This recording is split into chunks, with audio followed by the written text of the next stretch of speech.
First thing you need to do is explain why you have assigned each member of staff to a certain task, and this needs to be based on the core skills and previous experience that you're given in the set task brief.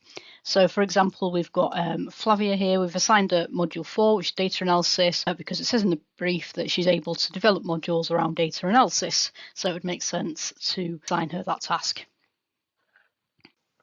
And you need to do this for each member of staff.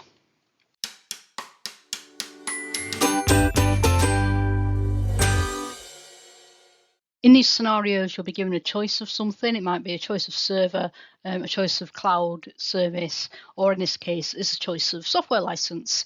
So you just need to explain why you have chosen whatever it is that you've chosen. So for example, in this one, we've chosen the fee of £250 without technical support, mainly because it was a cheaper option. Even though having this comes with additional risks. So for example, not having technical support, if something goes wrong with the software, then we've got a bit of a problem.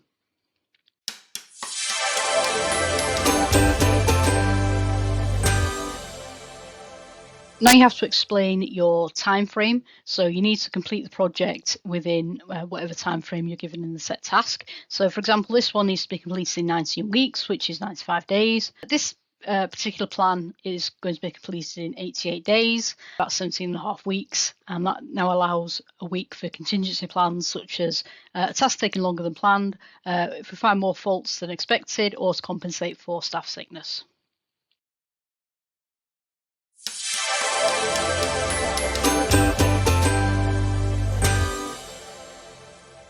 Here we need to identify the risks. So staff sickness will be one. If Oscar, for example, if he's sick, there's no one else who can perform his tasks. Lack of experience within the team, so it'd be Joanna, who is inexperienced. The team size, and then the cost is probably the biggest one in this project.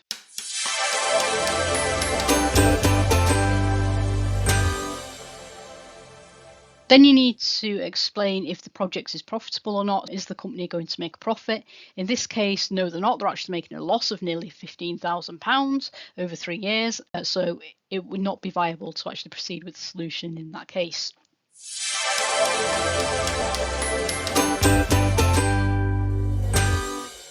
As an alternative solution, we can have what's called a minimum viable product, which is basically a slimmed down version of the software that the business actually wants. So what we're going to do is we're going to actually just basically keep the main requirements, which are to manage the bookings and the business analysis. So we're going to keep those modules, and we're going to get rid of all the other stuff. And that just makes it a more cost-effective solution for this particular business.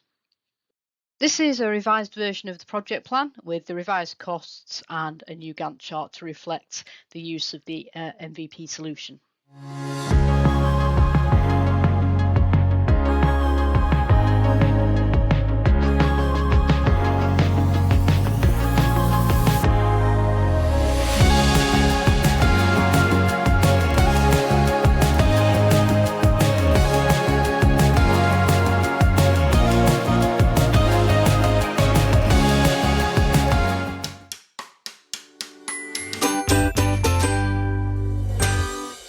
Then finally, we just need to write a short conclusion just about which model is recommended, which in this case will be the MVP model, as this would be more sustainable in terms of profitability.